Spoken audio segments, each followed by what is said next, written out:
Hakeem is a classical double bassist, and he's done a lot. He's experienced so many interesting things, and I'm so grateful and thankful that you're going to talk with me and with us today and share a little bit about what you do.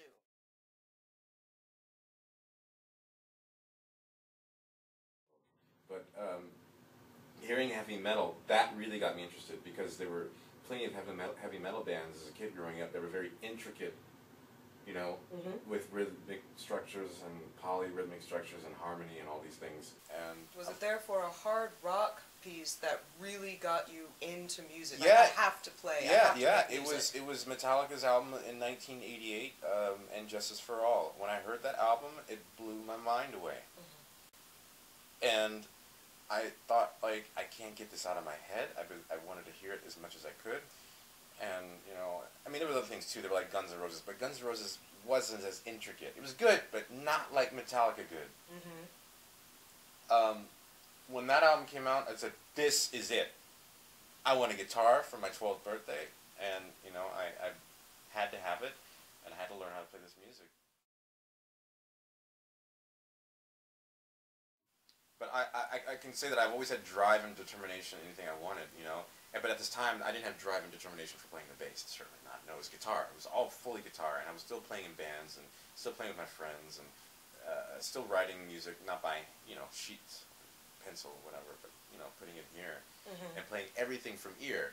I think that's very advantageous, to be honest, because as a classical musician, it's very easy to get stuck in, this is how we create music. We read, we are like very well-trained robots. But music is all about hearing, it's all about listening, and if you start off just listening, I think that your basis has given you a completely different perspective on making music. I would be willing to bet. I agree.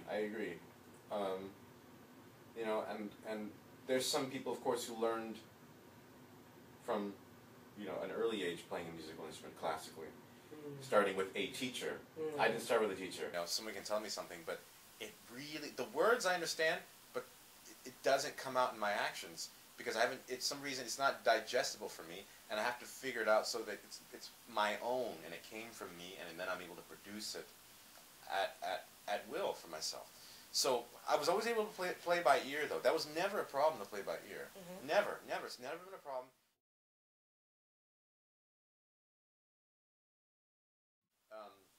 I first found the Berlin Philharmonic when I was 17, and blew my mind away. Because that's their job. That's what they do. LA Philharmonic never played like that. No. And I knew that there was a good reason why, but I didn't know what it was. You know, because no one could tell me. And I would talk to people. I would talk to teachers, whoever I took lessons with. I just heard the most amazing thing. Blah, blah, blah, blah, blah, blah, blah. And they're just like, okay. No, we got to understand. It's amazing. How can they do that?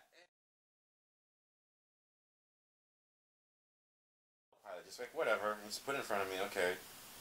And it wasn't like I was like amazing at it, though. Like, I didn't sound amazing. I knew something was missing, but I was just playing, and I didn't know what I was missing, you know. And so I was frustrated, and after my second year, I even had contemplations of like quitting, you know, because I didn't know what was going on. There was something missing, and I didn't know what I was supposed to do, where I was supposed to go. And nobody was there to say, this is what you need to do, this is where you need to go. Exactly.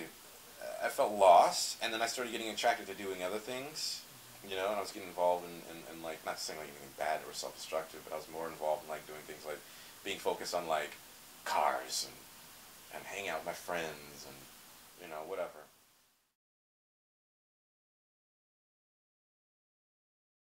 And I decided to focus my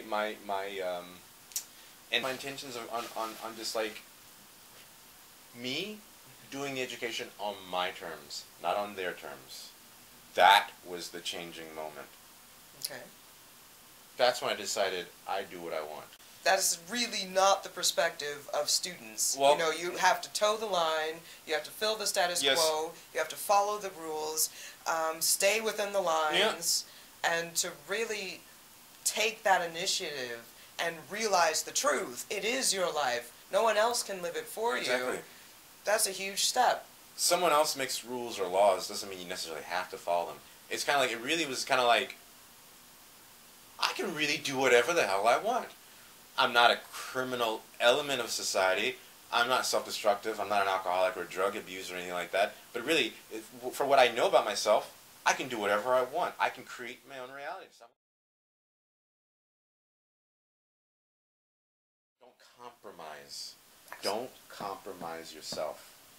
Don't compromise yourself, because in this life, it's not about being selfish, but you are you. And if you're not taking care of you, there's not many people who will take care of you.